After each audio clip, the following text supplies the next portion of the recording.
Ça, c'est moi qui me fais arrêter à la frontière avec la Corée du Nord et je vais t'expliquer pourquoi. Mais avant ça, il faut que tu comprennes où on est. Ici, on est en Chine dans une région à part, parfois surnommée la troisième Corée.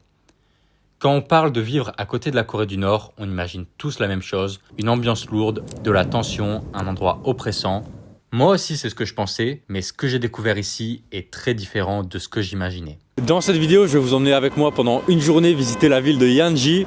Yanji, c'est une ville très spéciale en Chine parce qu'elle se situe juste à la frontière avec la Corée du Nord. D'ailleurs, on va même aller voir la frontière sur place. Et dans cette vidéo, je suis accompagné de Naomi pour voyager. Et regardez là déjà, le premier truc qui me surprend dans cette ville, c'est que les panneaux sont écrits à la fois en chinois mais aussi en coréen. Et si tout est écrit en coréen, c'est pas du hasard. Dans cette région de Chine, le Yanbian, une grande partie de la population est ethniquement coréenne. Ils sont partis avant la séparation entre la Corée du Nord et du Sud. C'est pour ça qu'ici, il n'y a pas vraiment de Corée du Nord ou de Corée du Sud. Il y a juste des Coréens, ce qui fait du Yanbian un endroit unique au monde. Et pour mieux comprendre comment ils vivent, je vais maintenant aller visiter un marché typique de la région. Je suis tombé sur un marché. Regardez, ils mettent des portes comme ça pour se protéger du froid.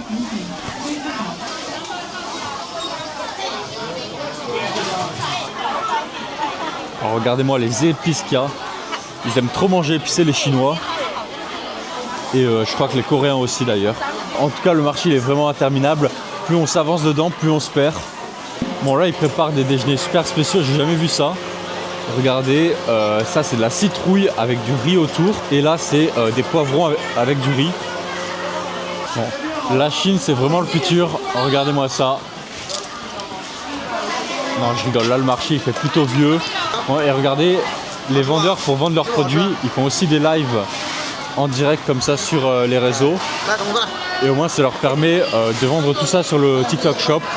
J'ai trouvé un truc qui a l'air pas trop mauvais, donc on va essayer. C'est des crêpes.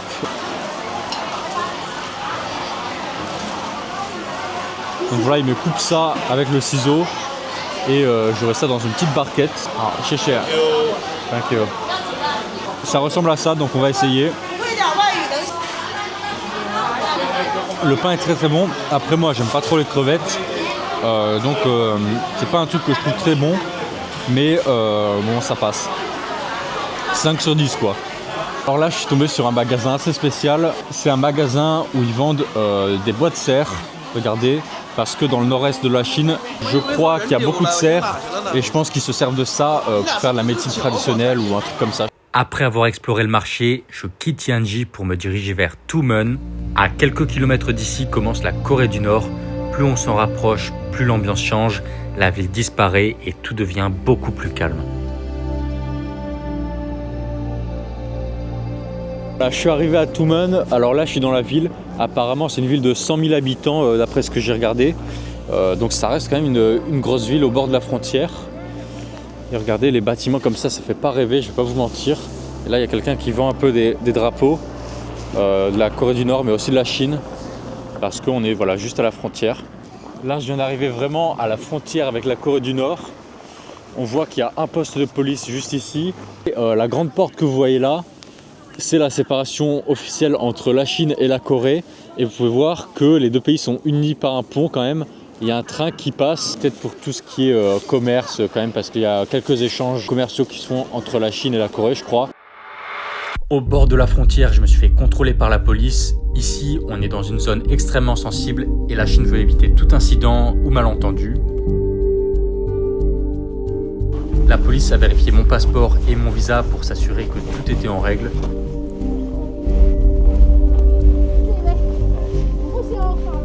Ça a duré une quinzaine de minutes puisqu'ils n'ont vraiment pas l'habitude de voir des étrangers ici.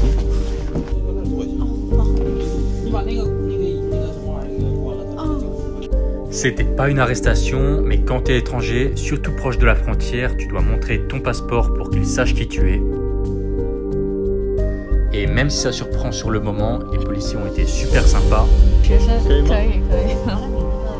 Mais dans ce genre d'endroit, même quand tout se passe bien, tu sens que t'es pas dans une ville comme les autres. Ici, on peut louer des jumelles, mais on peut aussi acheter des petits jouets militaires, des pistolets, etc. C'est plutôt atypique de voir ça. Ça coûte 10 yuan, donc 1,20 € pour louer les jumelles. Et je peux les rendre quand je veux pendant 24 heures d'utilisation. Avec les jumelles, on va pouvoir voir un peu ce qui se passe en Corée du Nord. Bon, et il se passe pas grand chose, on voit pas grand chose parce qu'en fait il y a personne quoi. Il y a que des bâtiments.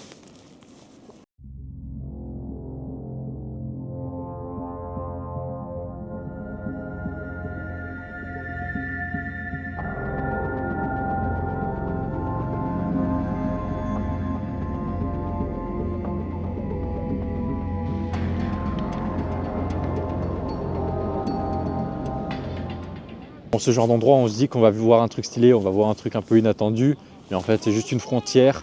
T'as les gens qui vivent tranquilles de l'autre côté. Et, et c'est un peu une curiosité un peu bizarre de vouloir voir ça. Mais vu que j'étais dans la région, je me dis que c'était marrant de visiter ça. Là, il y a un magasin. Regardez ce magasin. J'ai l'impression que c'est un magasin de souvenirs avec les 3 pays qui sont à la frontière. Donc la Russie, la Chine et la Corée du Nord. Donc sur cette frontière, on est surtout proche de la Corée du Nord, mais il y a la Russie qui est pas très loin non plus. Dans ce magasin, là, il y a tout. C'est pas vraiment un magasin de souvenirs, c'est un petit supermarché avec des produits de tous les pays. Là, par exemple, regardez, il y a le panneau écrit en russe. Et ici, le lait est écrit en coréen et en chinois. C'est vraiment un peu spécial cette ambiance à la frontière. Et juste à côté, on a des énormes galettes de pain russe. Et les bonbons sont en coréen. Tout est écrit en coréen, il n'y a même pas de chinois sur le paquet. Maintenant, on va aller voir les boissons dans ce petit supermarché. Là, il y a du cola russe. Il y a beaucoup de boissons russes quand même.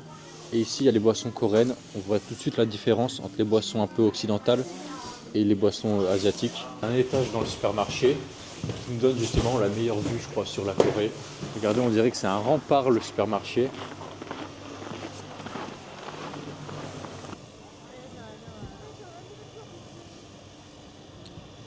Marrant, c'est qu'en Chine quand même tout est un peu touristique. Il y a quand même quelques personnes qui viennent pour voir la frontière. Bon, maintenant on part manger, on va essayer un restaurant nord-coréen et du coup on va prendre un taxi.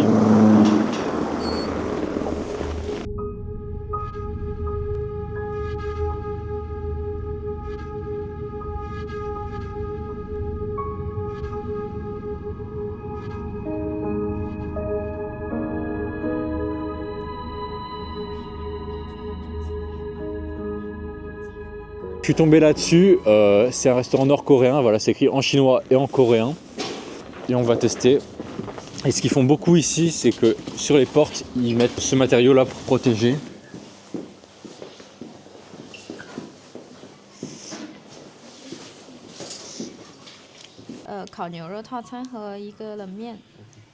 Maintenant, on va tester la nourriture nord-coréenne. Donc, d'après ce que j'ai compris, on prend le bœuf comme ça, on le mélange avec la poudre épicée. On met ça dans la feuille. J'ai aucune idée de ce que c'est comme feuille, mais on va tester. Ça se fait un peu comme ça, un peu comme un wrap.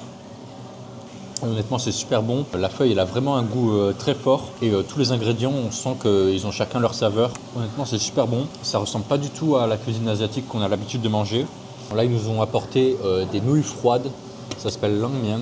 Et c'est une spécialité apparemment de la Corée du Nord. Et les nouilles, elles sont noires. J'ai jamais vu ça. Les nouilles, elles sont épicées, elles sont froides. Ça fait un goût un peu bizarre, un peu visqueux. C'est pas un truc que je mangerai tous les jours, mais c'est pas mauvais. 100 yuan le repas, honnêtement, c'est cher. Ça fait 12 € pour 2 plats. En Chine, ce genre de prix, c'est vraiment cher. Bon, c'était un repas spécial, donc c'était bien d'essayer. Maintenant, il fait nuit. Là, je suis devant The Wall. C'est un bâtiment immense avec que des restaurants à l'intérieur. Tous les logos que vous voyez là, c'est des restaurants. Et là, il y a les stands de street food. Donc, on va essayer ça. Ça, c'est des tanhulo, c'est des snacks chinois où ils mettent des fruits confits en brochette. Voilà, il a ses petits minuteurs et quand ça sonne, il sait que la saucisse est prête. Donc pour payer, il faut avoir Alipay. J'ai juste à scanner comme ça et j'entre le prix. Et voilà, c'est payé, donc ça fait 1,80 €. Et si vous voulez apprendre comment payer, comment se déplacer et tous les trucs pratiques à savoir avant de venir en Chine, vous pouvez télécharger mon guide qui est dans la description. Ce que j'ai pris, c'est un snack coréen avec à l'intérieur du fromage, de la saucisse et une friture autour avec de la sauce. On va essayer. Voilà à quoi ça ressemble. Et honnêtement, en street food comme ça le soir à moins 20 degrés, ça régale. Et ce qui est très sympa, c'est qu'il y a énormément de monde dans les rues, c'est super vivant le soir, la Chine, même s'il fait moins 15 degrés. Et pourtant, il y a tout le monde qui sort dans les rues, manger dehors entre amis et tout, manger un peu de street food. Bon, là, il y a quelqu'un qui essaie de vendre à Naomi un shooting photo.